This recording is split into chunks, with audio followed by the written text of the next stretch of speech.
Hi everyone. So this is Dr. Praveen Patil here. So today we are going to discuss about the anorectal abscess. So abscess is nothing but the collection of the pus in a cavity which is lined by the pyogenic membrane and the granulation tissue. So abscesses are commonly found in the springs and summer. These anorectal abscesses are found in the spring and summer, and usually men will get affected than that of the women. The ratio between men and women is 3 to 1. 3 is to 1. So usually people in their third or fourth decade, they may land up with the anorectal abscess. So what are the causes for this? So most accepted theory for the anorectal abscess is cryptoglandular infection. So this theory is put forward by Chiari in the year of 1878 and Hermanna and Desfosses in the year 1880. So there are nearly about 8 to 10 anal glands will be there circumferentially, which opens into the crypts at the dentate line. So these crypts or these glands get infected, then it all depends on the in which direction the gland flow or gland continue. So it all depends on the abscess which is formed in the anorectal region.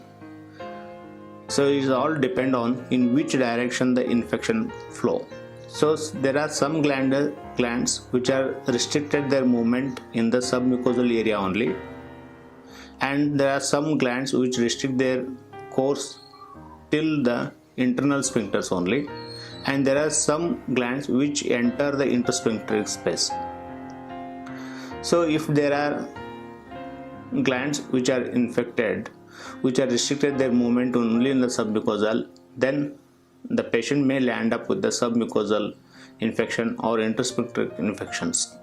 So once the infection enter into the intersphincteric space, if it is found a way along the muscular layer, then it will form the intersphincteric abscess. Then if it is moves downwards like this, and if this find a shelter here,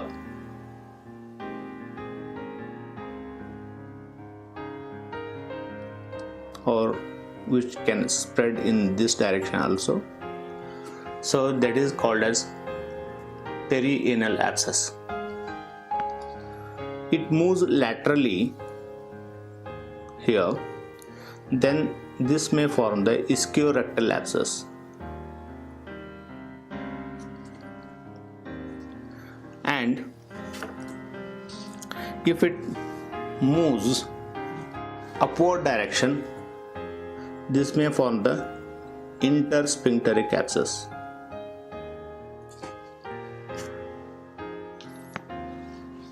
So totally anorectal abscess site is depends on the direction of the infection spread. So, and this is the commonly accepted theory, that is cryptoglandular infection. What are the other causes for this? Other causes are malignancy, radiation, tuberculosis, Crohn's disease, ulcerative colitis, fissure, post-hemorrhoidectomy, and sometimes even abdominal surgeries, which may form the abscess in the supralevator space. Then what are the types of this abscess? So perianal abscess, this is the most commonly found abscess. The incidence of this abscess is 60%. And next most common is the ischiorectal abscess. The incidence of this one is 25%. And next to that is supralevator abscess. This is levator ani, and superior to this is supralevator abscess. So incidence is about 5 to 10%. And intersphincteric abscess, there is a misnomer called as submucosal abscess for this only, and the incidence is 5%. I repeat the incidence. So this is the perianal space,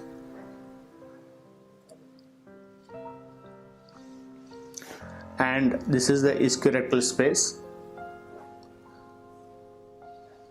and this is the supralevator space, and this is the intersphincteric space.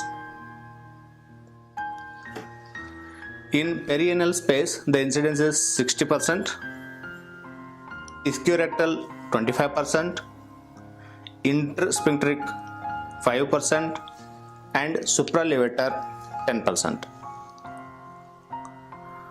So these abscesses can extend to the gluteal region, scrotal region, thigh region, paravertebral extension may be seen. And what are the clinical features we can see? Clinical features like pain, it will be severe pain will be there. Patient may feel difficulty in passing the stool, and even he may feel difficulty in sitting, squatting, and fever with and without chills may be there, and leukocytosis and swellings are the cardinal features. Along with that, signs like erythema, tenderness, induration, and fluctuations are commonly seen. So more than the investigation, the clinical diagnosis plays a major important role, and treatment for this is incision and drainage. Wherever there is an abscess, if it is a perianal abscess, then you have to incise it and drain. The same thing is followed for ischiorrectal and intersphincteric. So the treatment option is incision and drainage. So friends, this is all about the rectal abscess. If you find worth value spending a time in my channel, then kindly subscribe to our channel, press the bell icon, and forward to needed people. Thank you one and all for watching my video.